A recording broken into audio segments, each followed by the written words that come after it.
Hello and good evening, everyone, from the highest point on Florida State's campus on the hottest room in Seminole sports. You are listening to Tomahawk Talk on WVFS Tallahassee, the voice of Florida State, coming to you live from room 420 inside of Divenbaugh.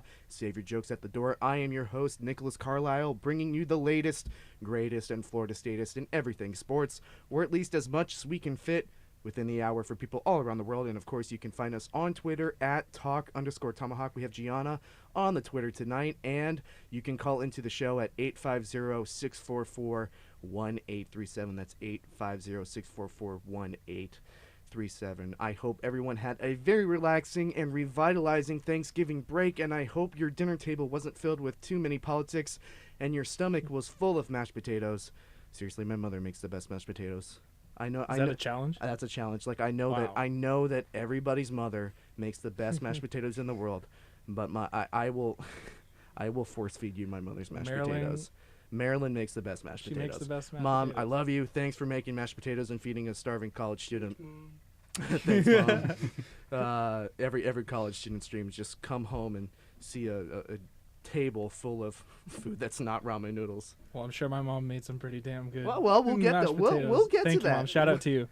We'll get to that. Well, we've been holding off on this all season, Chris, but after Saturday, we finally felt the need to set the mood, pull the trigger on it. We've been talking about it since the Miami game, and now we finally decided to go for it. The Eagles is Desperado, the opener for the show tonight. I'm not crying, you are. Oh man. The poll streak is over. Florida State fans, but don't be too sad because there are a lot of exciting things to talk about when it comes to Florida State athletics, and we are going to brush on all of them over the course of the show. A lot has happened this week, and I see no reason for dilly-dallying. Let's get right into it tonight, ladies and gentlemen. Time to introduce the panel, and what I want from the panelists tonight after I introduce you all is I want to know your favorite Thanksgiving tradition, if you have one. What is it, Captain, with that as crew? I'm joined as always by my good friend and co-host Chris Camacho. How are things? Things are good.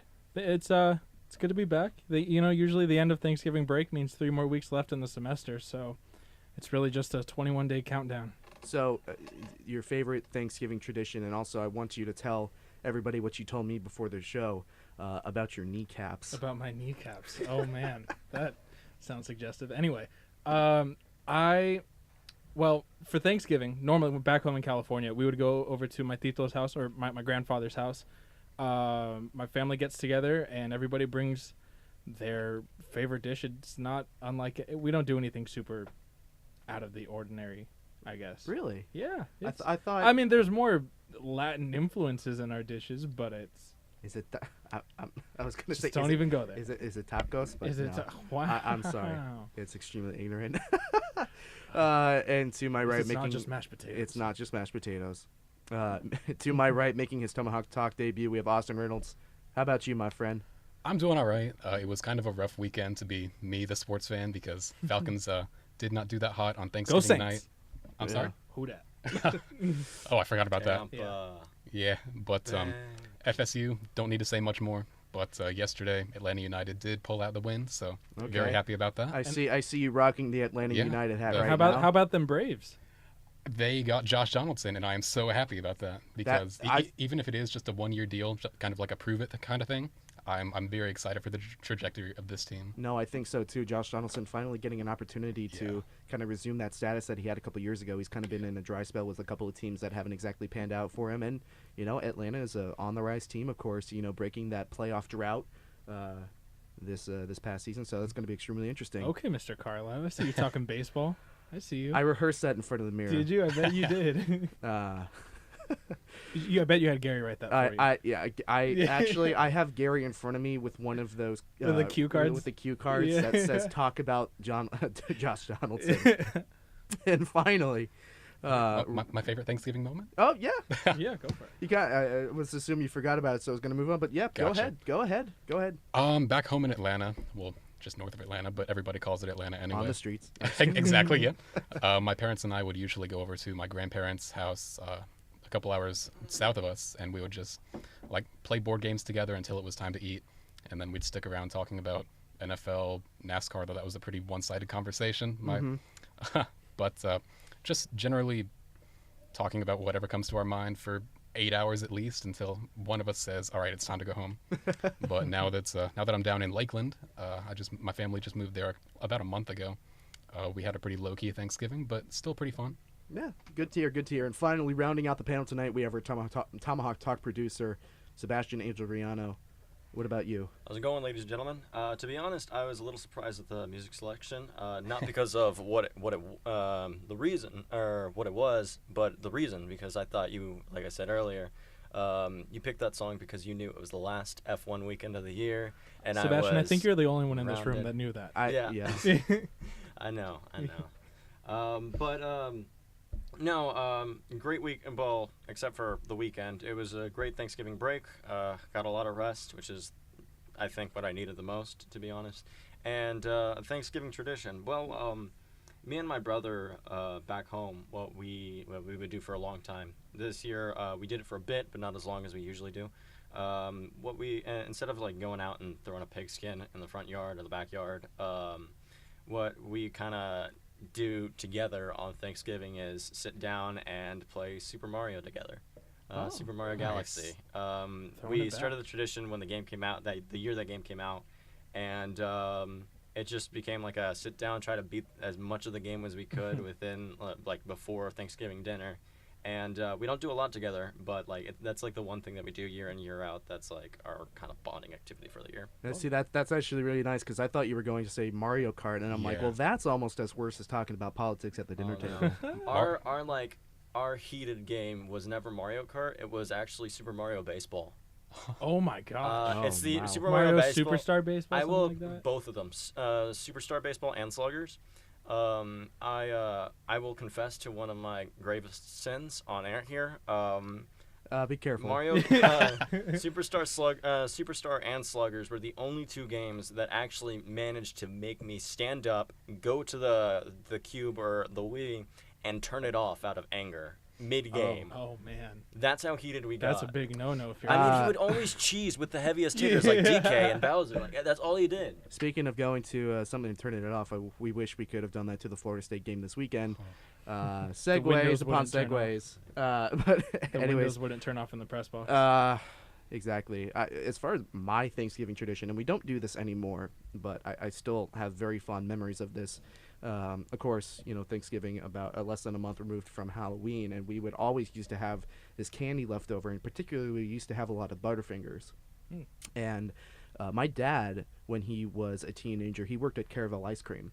So he was taught how to make all different kinds of ice cream. So what we started doing was we started taking over the leftover Halloween candy, and it turned out more consistently to be Butterfingers.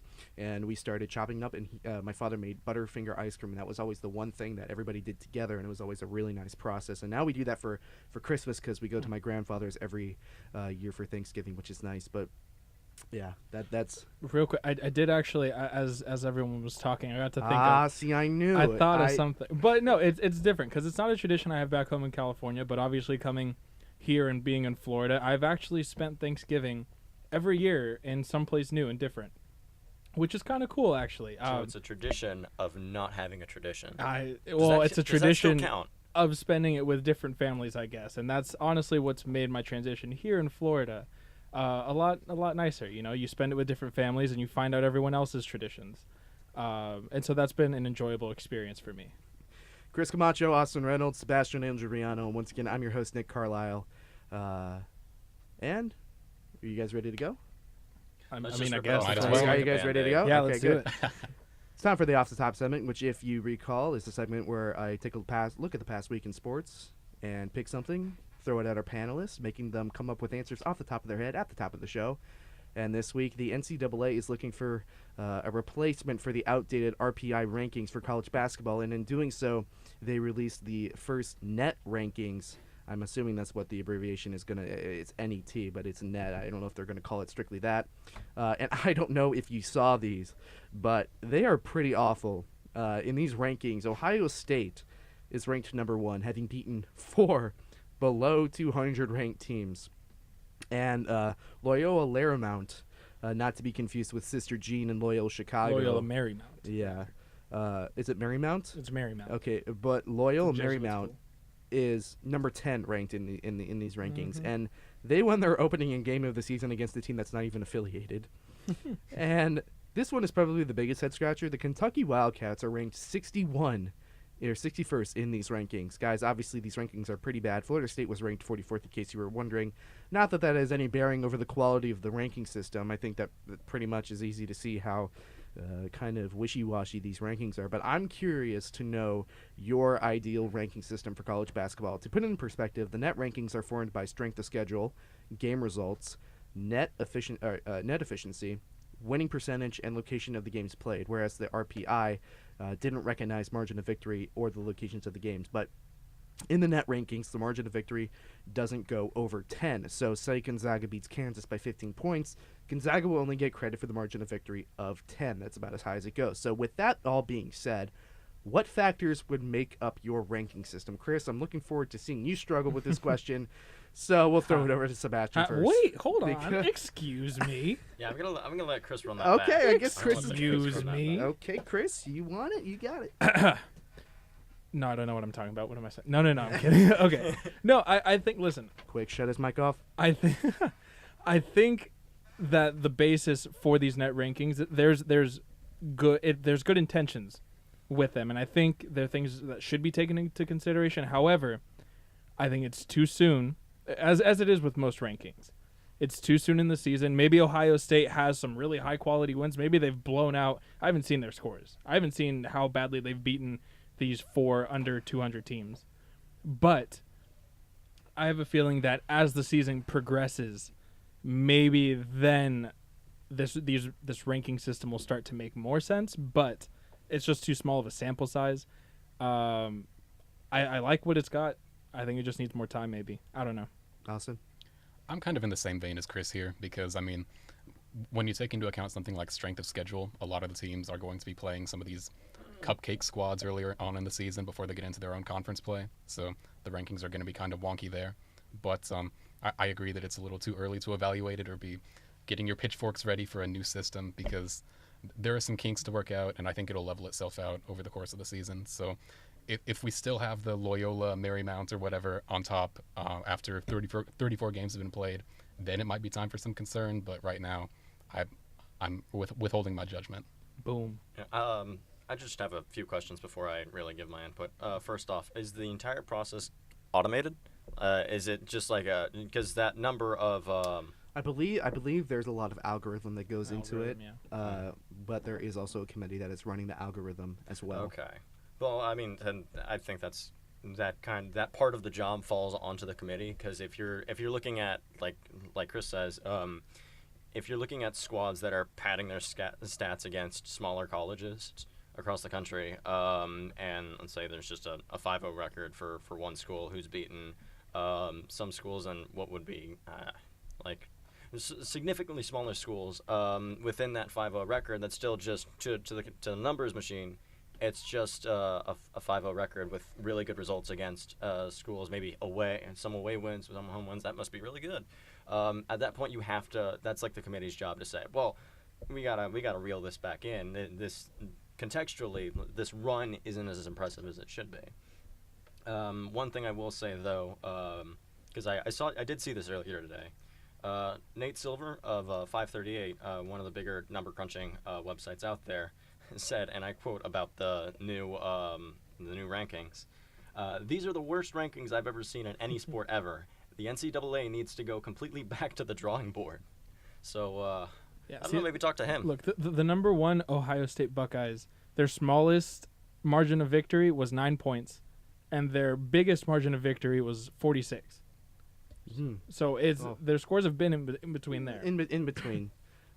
In my ideal ranking system, I think strength of schedule and then the results of the game in terms of win and loss, on the quality of the opponent, and then finally the margin of victory should take priority over the rest. I don't think location should be as much of a factor, and that generally should make up the core of what the ranking system is, because at the end of the day, I don't think that the location of the game really matters as much as it does in basketball as it is in, say, football. And the reason I say this is because in football, it's a sport that deals with a lot of extremes when it comes to volume. It's very loud, and then it's very soft. But with basketball, I think there is a lot more outside noise with the sport. There's beats playing over the PA. There's a steady stream of sound. There's defense. I guess drums somewhere. There's the band playing. There's always some outside noise in comparison to playing a football game where if you're on offense and you're at home, things are going to be generally pretty quiet.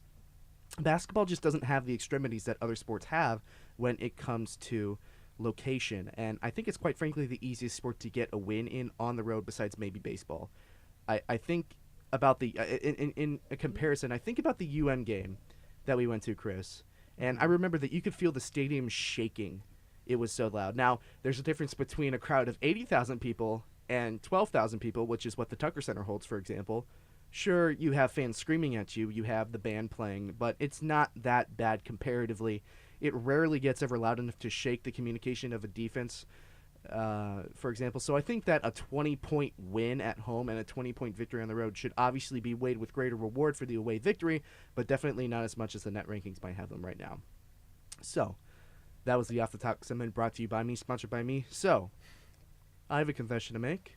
Let's hear it.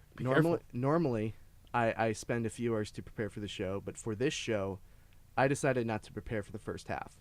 Now, you all should be very scared. It's a bold play, Colton. But I just felt like with this show, this particular show, it should be as candid as possible and as conversational as possible, because now that the season is over, now is the time for conversation.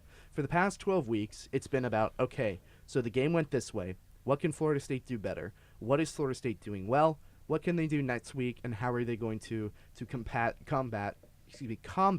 their opposition? But now football is over, and here's Florida State For us. for Florida State. For Florida State, First losing season since 1976. First time not being in a bowl game since '81, and there's no football in Tallahassee till the spring.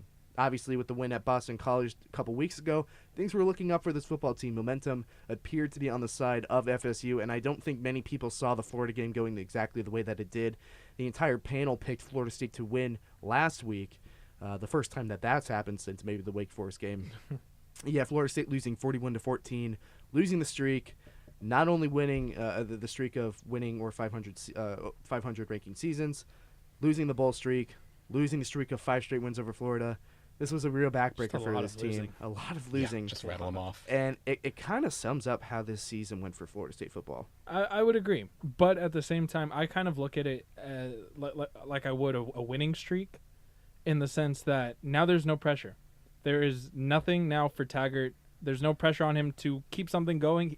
I think now he can go into the 2019 season with a clean slate.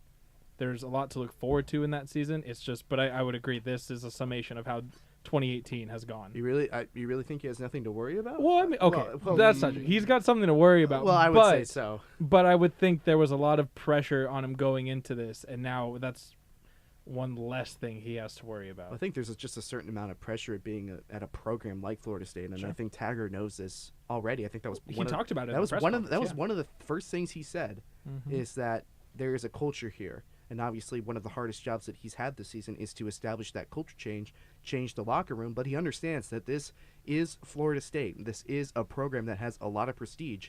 And a lot of people are really upset right now, as some of them may be entitled to be. Now, of course, I think I said this earlier in the season, but I think the media had a lot to do with kind of overhyping this team.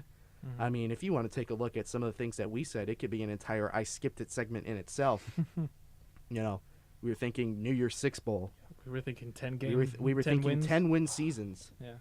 Just based on what I guess everybody wanted this Florida State team to be, and it obviously turned out to be the exact opposite of what everybody wanted to be. So, kind of just as a general launching off point, Austin, where do you think the next logical step is for this football team? Is it just more practice, or do you think some coaching changes should be made? I would kind of err on the side of keeping the guys that we have in the coaching staff right now, because a lot of the guys that Willie brought on are in their first year, of course, so I think it's too early to pull the trigger on a lot of those new additions.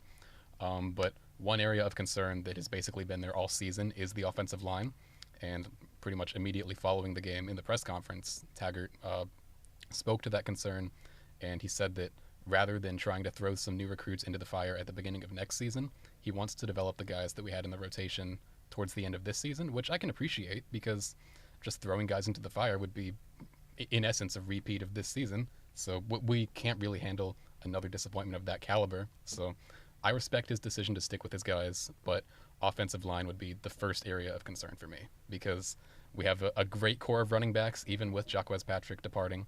And if Francois can have more there, or whoever is under center, it could be Francois, could be anybody else. But regardless, if the quarterback has more than 2 seconds to throw the ball, then we've got a great core of wide receivers as well. So I think this team could be very explosive next season under the right circumstances. And you mentioned the offensive line, and it would be redundant in itself to say, well, the offensive line has problems because, you know, if I had $1 for every time that we've said on the show that the offensive line has problems, well, I think my tuition for next year would be paid by now. But the area that I'm looking at besides the offensive line is the defensive backcourt, the defensive secondary, and just how awful that they just declined over the season. Now, obviously, Devontae Taylor didn't get much playing time, whether it was from injury or whatever, in the second half of the season.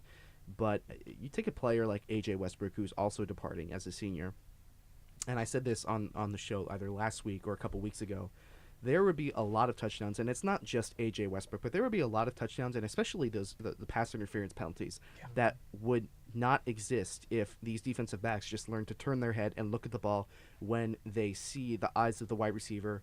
You know, that's what they teach you. When you see the eyes of the wide receiver light up, you got to turn your head, make a play on the ball if you can. And that was a consistent thing that just did not happen, and it allowed for a lot of touchdowns that the defense probably could have saved. And, of course, the defense was, without a doubt, the strongest part of the team this year. So on the season, Florida State has had 110 penalties for 851 yards. Wow. That's got to be the most in the country, is it? That's a great question. I'm looking at the stat sheet on the Seminole website, but I can check It's that real bottom quick. 20. Bottom 20. It's bottom 20. Gary seems to think that it is the most Second, might be second worst. second worst. Mm. One of the things that caught my eye was I was on social media after the Florida game, and barring some very awful things said on social media, we'll not get into that. If you have not heard, you'll have to go and explore that for yourself. Truly disgusting what was being said. I got to commend you for digging down there right after the game. That's usually when there's, you know, the seat is hottest. Yeah. But is- it wasn't anything that I was seeing from media or news. There was stuff that I was seeing from players. Fans were particularly nasty, but right. fans, or excuse me, players. I saw Keyshawn Hilton, you know, I think and a couple. I think Jaden Woodby. I think All of them were commenting on themselves in the season, saying, "We're sorry, you know, this is not the way that we wanted the season to go. We're going to come back and work harder." And I think that speaks volumes for this football team. And I think that if anything, say what you want, this is a sign that the culture is changing. This is the sign of players being able to take responsibility for their actions and for the state of the program as it is. Sebastian? I mean, if I want to go forward, I got to go back for a sec. Concerning the end of this game, of course, it's an unfortunate result for the Noles, but I really have to disagree. If Taggart's sentiments are, we're just going to work with our core guys and try and develop that talent, that's fine. But I really, really hope for the sake of the program that we do see a lot of scouting, just recruiting. That should be the MO, full stop for the summer. That's really all I'm interested in seeing in the program, because I've said this before through the season. These problems are problems that are 3 years old. For whatever reason, Jimbo Fisher, it feels like he just stopped recruiting, stopped looking into talent, making sure that the football program was well-rounded, because the result is this season. That's why I've been so adamant about the fan base being lenient on Taggart, because these issues were 3 years in the making. Yeah, he's inherited this problem. Yeah, he's inherited this problem, so I can't fault him too much for the issue. I think there are matters of discipline, explicitly the penalties, that really need looking into. But apart from that, Going back to those penalties, Florida State, Gary mentioned Florida State was second worst in the country before the Florida game. Oh, no. However, after, Florida State is officially the worst in the country We're when number it comes to one. We penalties. want something. Who's number 2? Who did Second worst Probably is some Kent SDS. State with Yikes. Kent State. Kent State with 108. Oh, and I'm taking a look. There are a couple. Louisville isn't that far behind, but Right. Ohio State 98. well, I think Ohio State clearly has a lot more Sure. talent to kind of cement that. But Right. But no, I want to I go think back they've worked to around what it fine. Sebastian talked about in terms of discipline.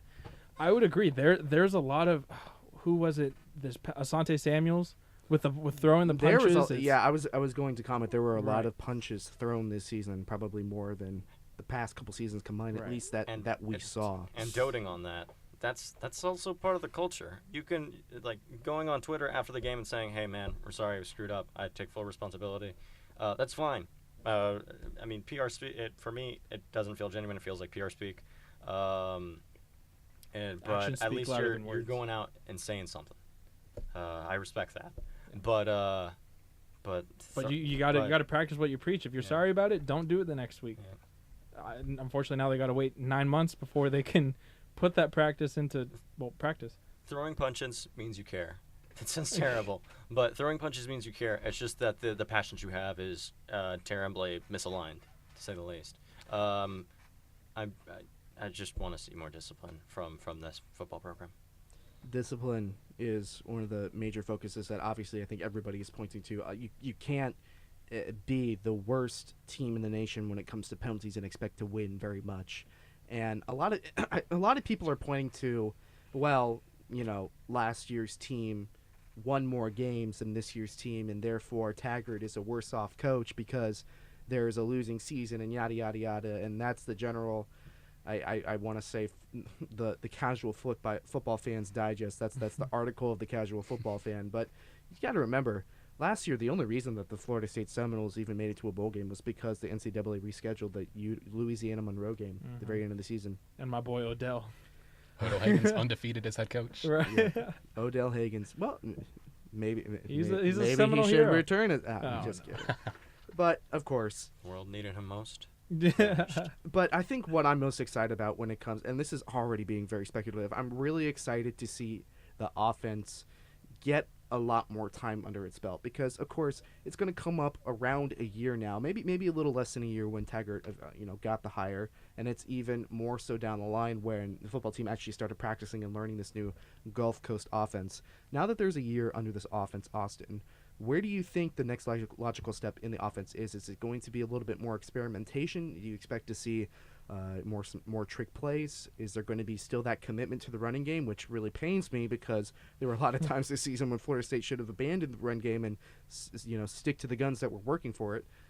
Where do you see this offense going? There's a couple players that obviously Florida State is going to get back, like Kalen Laybourne, that could be absolutely influential in this offense. Yeah, Kalen Laybourne is a really exciting player. I can't wait for him to have a more impactful role in the offense. But with regards to the run-first mentality that you mentioned, I do kind of want them to shy away from that because there were numerous scenarios where the offensive coaching staff was just too focused on the run to really deviate from that when they probably should have.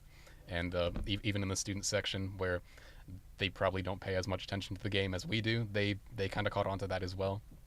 And it was just a very widespread concern that the passing game wasn't getting as much attention as it needed to. Sebastian? No. Yeah, no, it's. I would agree. I think shying away from the pass game, but at the same time, they have 9 months now to kind of wrap their heads around, and I agree. I think this was a very young core. I will say this: I don't think DeAndre Francois is coming back as a starting quarterback. No.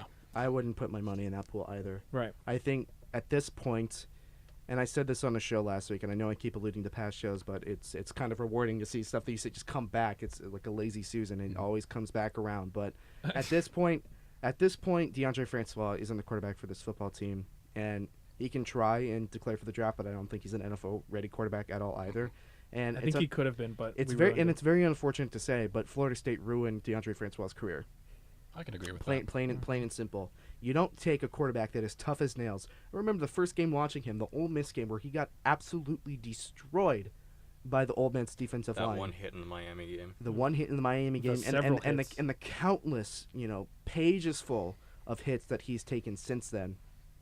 He's just a different quarterback mentally, and he's a different quarterback physically. And of course, you wish him luck, but James do have to- James Blackman is the quarterback of this team next year. Or Sam I Howell. feel we Or Sam definitely do Howell. have to give credit to DeAndre Francois. Last year, Bama game, right off the gate, right at the end of the first, was it, or what? No, at the end of the game, right? End of the game. Where his he gets hit, he goes down, and he's out for the rest of the season. To come back from that and work with what he had in his offensive line that would just collapse within 3 seconds on your average play, and put us in positions that could do something. Oh, I can't believe I just used that phrase. Do something. But to put us in a position, put the team in a position that was, dare I say it, winnable, is worthy of respect. I think second string isn't out of the question if he declares. Absolutely. We'll be right back after the break with the time-honored tradition Seminole segment with Matt Pofak. Stay right here. You're listening to Tomahawk Talk on WVFS Tallahassee, the voice of Florida State.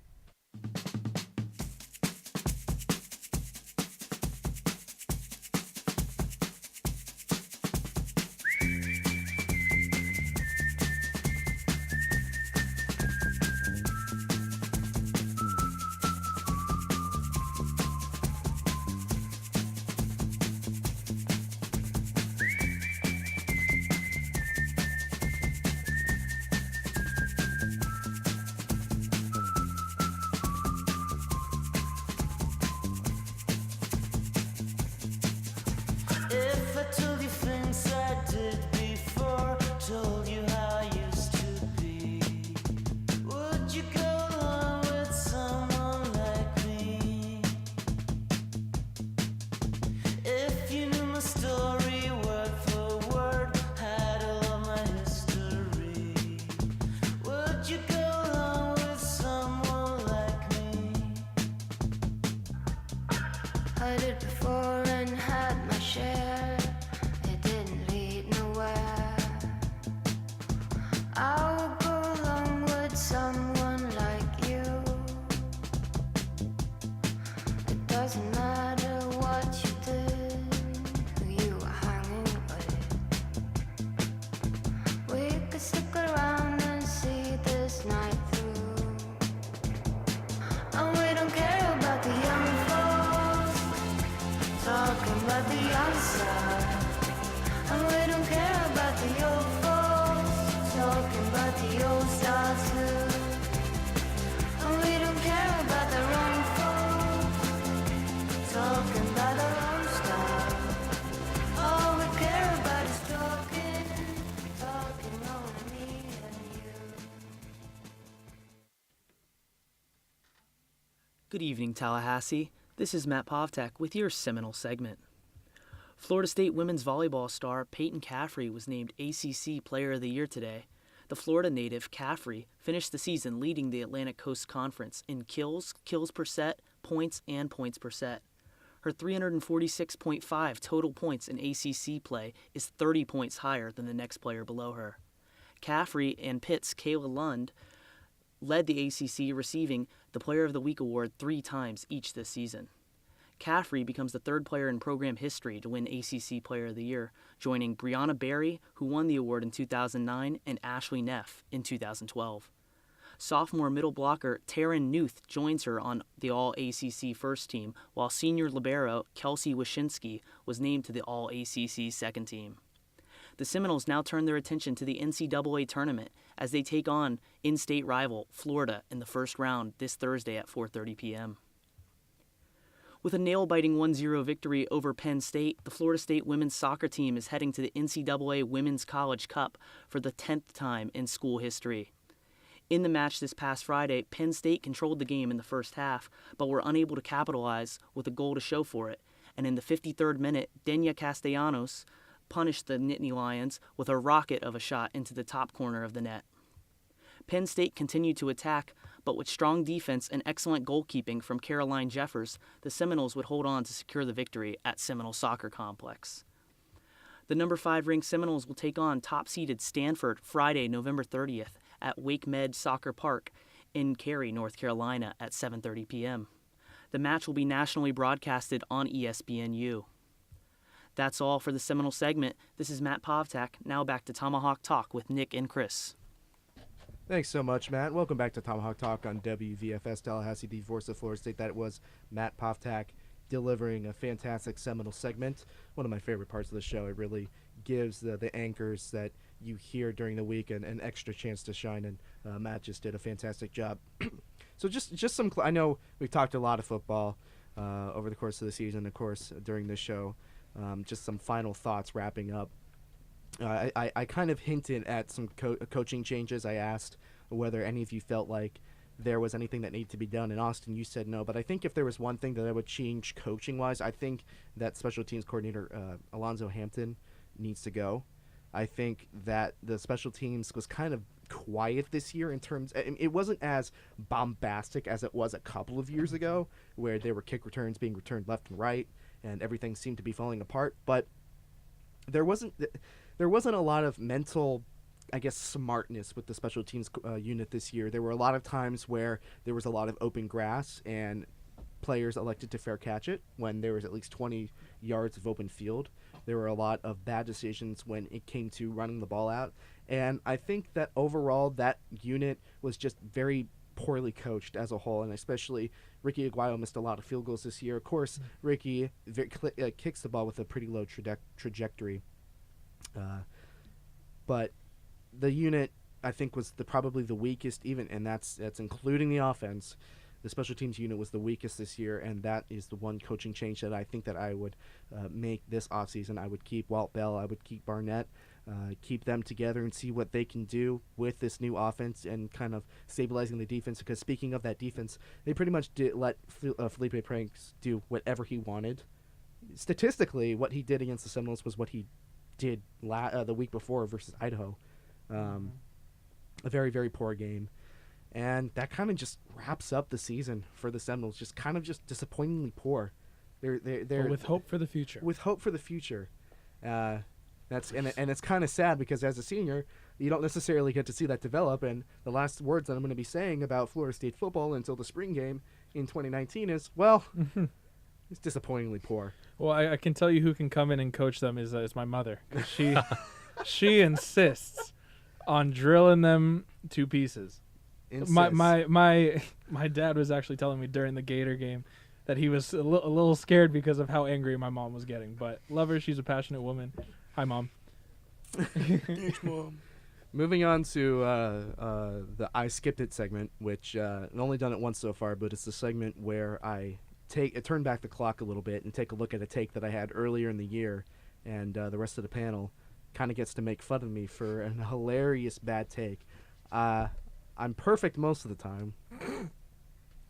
This is I'm the real perfect most of Thanksgiving the feast. time, but sometimes I'm wrong. And I was wrong when I said that the Hugh Jackson firing was the worst thing that the Cleveland Browns could have done. I railed the Cleveland Browns GM and the owner, saying this is basically you being unable to come to terms with the fact that you're screwing over your team once again. You can't make up for your mistakes, and you're using Hugh Jackson as a scapegoat. Since then, the Browns have only lost to the Chiefs, and that was a pretty respectable score. I think it was 37-21. That sounds about The right. Chiefs have beat a lot of teams a lot worse Super than Bowl they beat the contender. Browns. Yeah. And now they're on a 2-game winning streak. They beat my Falcons too. They beat the Falcons, and they blew out Cincinnati for a majority of the game this past Sunday. I'm not sure what the final score was, but I think they were up by at least a couple of touchdowns. Did you at see some them point. give Hugh Jackson the ball on an Yeah. interception? And that's kind of what inspired the I Skipped It segment this week. But with that being said, this is the part of the segment where the panel kind of gets to say, Nick, you were extremely dumb, or they kind of give me some forgiveness. So I don't really listen to half the things you say, Nick, so I don't really remember everything. wow. But I'm just kidding. I love you. You're great. wow. No, I don't really have anything on you. I will say, and I'm sorry, Jake, but I had faith in Michigan this past weekend, and well, that didn't really pan out. And Jake just left the room. He's sitting right there. I'm gonna be real. I still agree with you. I think it was a terrible idea. I still think it's a terrible idea. I won't refute the results. 2 wins, 4 losses though. Big asterisk. But I like doing something so radical as firing a head coach not even halfway through the season is still a big gamble. So it's Hugh Jackson. It is Hugh Jackson. That is like a very important thing. This isn't just any head coach. This is Hugh Jackson we're talking about. Honestly, this is the second worst coach statistically in terms of wins and losses in NFL history. Yeah, he's like it was what 2 and 30. 2 and 33. 2 and 233 and I think a tie. Right. And a tie. Incredible. But that maybe. So you're giving some any forgiveness from you, Austin? Yeah, I will forgive you though. I'm going to take the opposite position here and say that the firing was one of the best things that could have happened to the Browns, because I don't know if Greg Williams and Freddie Kitchens are the future of the Browns organization, but I did see a tweet posted on Reddit earlier today from Patrick Doherty of NBC Sports. He said, quote, "Some random running backs coach being the dude to unlock Baker Mayfield is why you don't keep hiring the Mike McCoys of the world for the 18th time." It's a very fair point. It's a good quote. And, I mean, you could apply that to Hugh Jackson, but just maybe it's a change of scenery that Baker Mayfield needed. Like, you can tell from his post-game conferences and from even his little post-game interaction, if you can call it that, with Hugh Jackson after the Bengals game. You can tell they weren't on the greatest of terms. So maybe Freddie Kitchens isn't the long-term answer, like I said earlier. But for the moment, he's making Baker Mayfield a better NFL quarterback than we've ever seen him be. And it's not always what is said out in the open, but it's what's said in the locker room and Exactly. behind closed doors that really matters. And Baker Mayfield is absolutely looking like the number 1 pick right now. He's had some tough games, but again, the Browns have been rebuilding since before I was born. Maybe not that extreme, but it's good to see something positive for the Cleveland Browns organization. So Matt did talk a little bit about women's soccer during the Seminole segment, and I was glad that he did, because that almost made a perfect segue to talking about women's soccer during the main course of the show. This women's soccer team is really special. I've said it before, and I will say it again. They are something special, facing, I believe, the Stanford Cardinals. That's right. Yep. I don't know The defending national champions. Defending Is that national right? champions. And we were taking a look at the bracket a couple weeks ago, and I said that this was the game. This was the game. If you beat Stanford, I think you win the entire thing. You've already gone through USC. Well, okay, go ahead. Well, I'll let you finish, but I've got you've gone through USC, who you've already handled pretty well. I believe that was a 2-1 victory, or maybe it was a draw back in the earlier parts against of the SC, season. yeah. And you face that team again. You have that team's number, handle them pretty well. Then you handle Penn State 1-0. Dania Castellanos doing what she has done as long as she's been at Florida State University. And now you come to the Stanford Cardinals game, which clearly Chris took issue with. Well, no. So what I was going to say is I agree. I think if you can beat the defending national champions in the Stanford Cardinals, you got a damn good chance of taking the whole thing. However, on the other side of the bracket, you still have UNC, who has historically been a fantastic program in women's soccer. And not to mention Florida State beat them in the ACC tournament. And so that being said, I think UNC, should they meet, if they meet in the finals, that is going to be a game to watch, because that's a rematch of the ACC championship, and I don't think UNC is going to give it up as easily as they did before. But the question is, will they make it there? Right. The gigantic question. And right now, from what I've seen from this soccer team, I think they can do it. I think there's a lot of confidence with this team. I think there's a lot of, dare I say, swagger with this team. And I'm genuinely feeling very positive about these ladies and what they can do. Yeah. And they have proven that they can beat UNC if they do get past Stanford. Really, this is their championship game. Right. I think mentally that's the way that you approach it. I don't see how you can approach it any other way.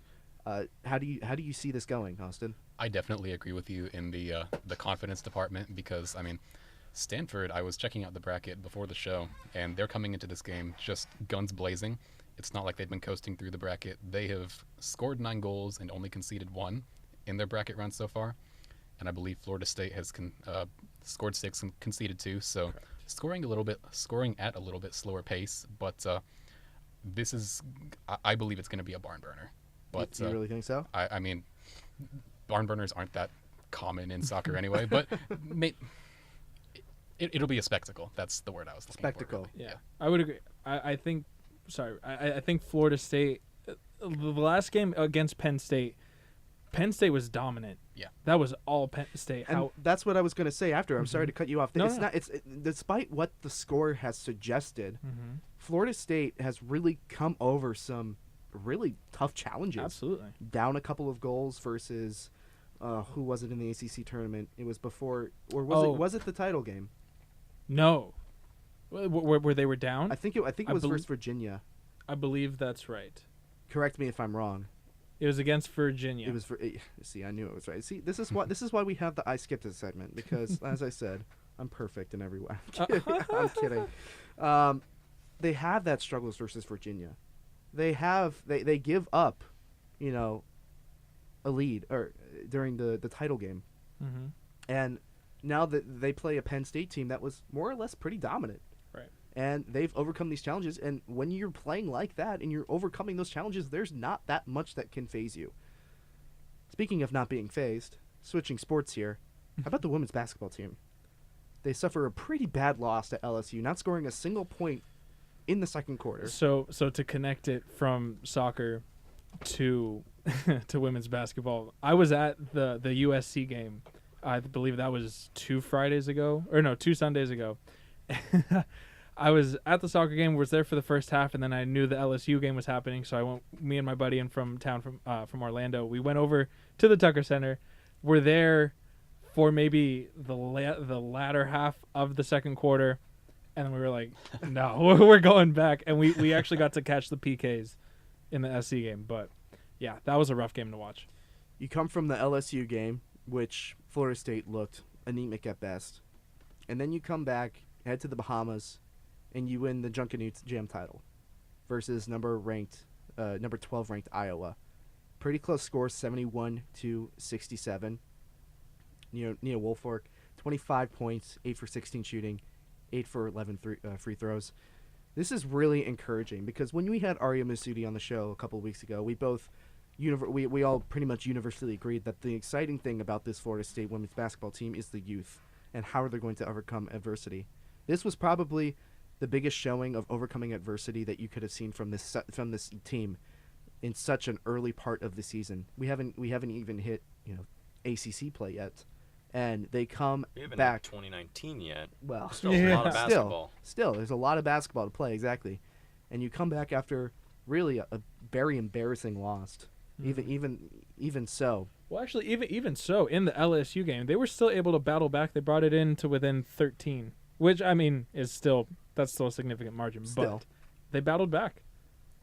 Very encouraging for this young team. Very, very encouraging for Coach Simro and what she's being able to do with these young ladies. Austin, what do you and Sebastian, you can chime in on this. How do you think this will affect this team moving forward? Is this going to be something that these ladies can build off of, or do you think that this is just a flash in the pan? I absolutely think that it's something they can build off of, because a couple of days ago over the break, I was looking at the score, just the Google box score of the LSU game, and I saw just a dash through the second quarter score for FSU, and I was wondering if that was just a glitch on their website or if they had to forfeit a quarter somehow. But because Technically they did, but I mean, yeah, not intentionally, but I was kind of disconcerted at that.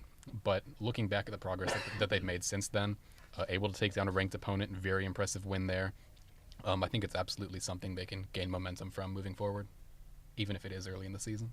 I think it's simple as this team has seen success. They know where they need to be in order to win games against ranked opponents. And not some scrappy 24 seed, 25 seed, but a 12 seed, which is respectable. They know what it takes. They can execute off of that. Simple as that for me. And then men's basketball as well, coming off a loss. obviously the women won that game, but still, we're talking about a Florida State women's basketball loss leading into a nice win. Florida State played defending champs Villanova this past weekend, and it was a close game all the way through. It was back and forth. Back and forth. I mean, you want to talk about the women's team having some confidence? How about this men's basketball team as well? Mm-hmm. They seem legit this year, and that's not me blowing things out of proportion. We saw what they were able to do when nobody was counting on the Florida State basketball team, making it all the way to the Elite Eight in a team that, on paper, was worse than the team the year before it. Right. Can I just say, I don't want to watch another college basketball game unless Dick Vitale is calling it. It's awesome, baby! Terrence Mann rising up right over, giving on the slam jam. That's actually not bad. This is pretty This is good. extremely good. Yeah. Well, maybe you have a future in radio or something. Who knows? It's not like I host a radio show or something. But Or as a Dick Vitale impressionist. or well, wherever there's money to be made. You've got the face for it. Sheesh. Cold. Where's our soundboard when we need it? do it. I had to do it to him. Yeah. Okay. Burn! All right, ladies and gentlemen, I would like you to say goodbye to Sebastian. Good night, everybody. That is the last Hitting time the that you're dunk hearing button. him on this show. Please don't lock me into the production booth for another 4 months. Back in the production booth for you, Oh, son. no. Okay, but to the matter at hand, the score is 66-60. Obviously, it was a matter of last-second shots, timeouts, 20 seconds left to play. If Phil Colfer was playing in this game, Chris, does Florida State win? Oh, 100%. You think so? Yes, I think they do. I don't know that they have a 10-point lead at the end of the game, but I think it goes in Florida State's favor. Phil Kofer has that leadership. Like, there's a difference when he's leading from the bench versus when he's leading on the court. I mean, what do we call him? Grandpa Coco? Was that what it is? Grandpa Coco. Grandpa Kofer. You know, he's that veteran voice that you need, the field general that you need on the court with you. But even still, I think Florida State has been faring just fine without him as well. I think the really outstanding thing from this game was how well the bench played. Oh, absolutely. I think they outscored Nova's bench by like 33-4. Let's somebody run the stats on that. 33-4. Yeah. That's absolutely incredible, and Chris is going to be looking that up. But I taking a look at the stats right now, and I look at Kevin Gell. He didn't exactly have the best shooting night, but he did make a lot of free throws. 5 of them, in fact. When he slammed home that dunk in the first half, and I was getting to that. Goodness. There were a lot of very positive moments to come out of a loss, and you keep in mind that Villanova wasn't ranked for this. You know, coming in at 4-2, I think. Mm. But you know, this is the defending champions.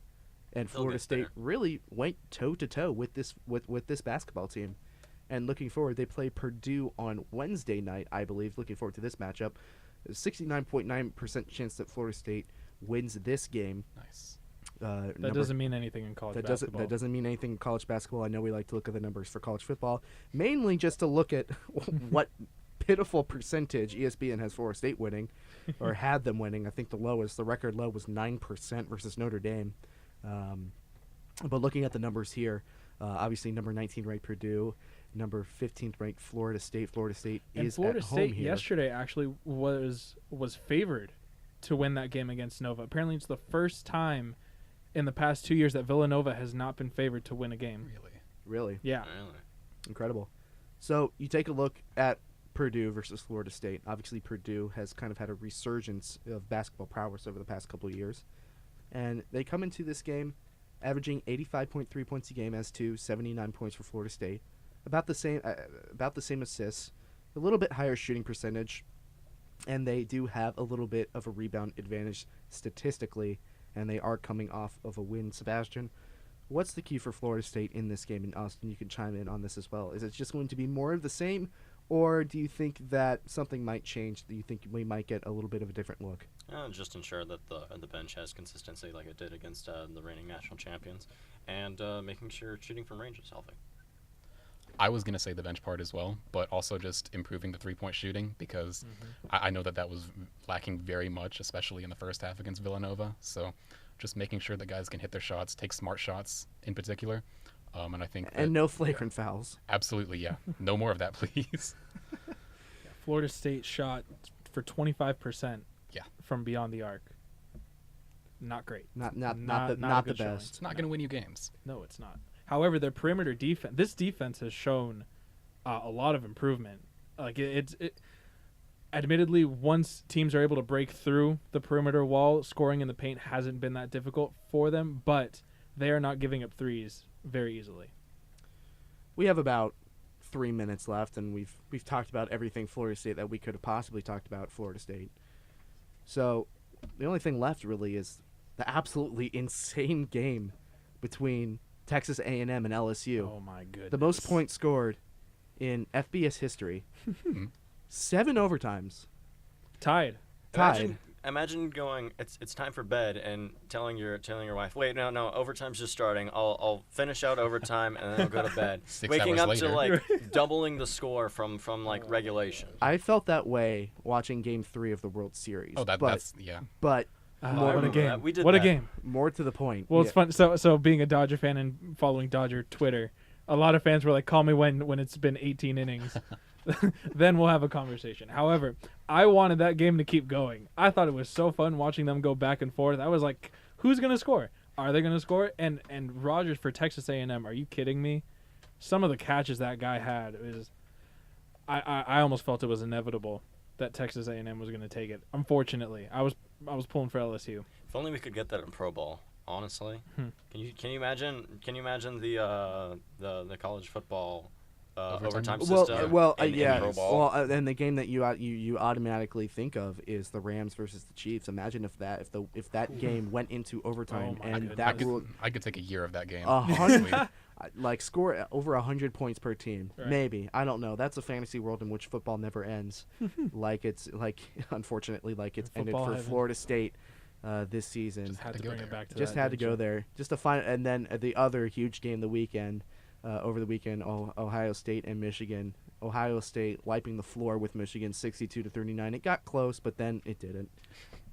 Nick, it wouldn't be a Tomahawk Talk show if we didn't have something from Luke Fay, and that man. is that I believe he just came from calling a TCC men's basketball game, wherein they actually broke a school record and scored 133 points today in their game. It's Wow. fantastic. The team by like 7. Beat the team by by Who, 70. who did they play? They played. You just called the game, man. Oh boy. Leon County High That's a School. good question. I'm blank right now. I'm drawing a blank, but they didn't even. have The a away mascot. team. It was a preparatory school. It was a preparatory school, I see. So I mean, Thanks, Chris. it was a beatdown for sure. I thought you were going to go a different angle with the Luke mention, like Mackenzie Oh. Melton. No. Oh. No, press F to pay respect. Yeah. Oh, Rip it seems UCF. like there's been a couple of really bad leg injuries, and but in basketball and football, there's of course the Mackenzie Milton injury, and there's Levert's injury for the Brooklyn Nets as well, and I believe somebody else had a similar injury. Alex Smith for the Redskins. Alex Smith had a Redskins. Oh. The It's injury been gods a- taketh. I mean, and the injury gods we taketh did. away. I don't know if Chris mentioned this, but he hurt his kneecaps. Oh my gosh. Coming out of the shower today. And on the Chris- basketball court. It's been a bad week for knee and leg injuries, and Yes, Chris that's- is I is the too latest have victim. fallen victim to it as well. Fallen and can't get It's up. okay, Mom. I'm fine. We're out of time here for Tomahawk Talk. Thank you all so much for tuning in. It's been an absolute pleasure. For Austin Reynolds, for Sebastian Angeliano, Chris Camacho, my name is Nick Carlo. You've been listening to Tomahawk Talk on WVFS Tallahassee, the voice of Florida State. New release is up next.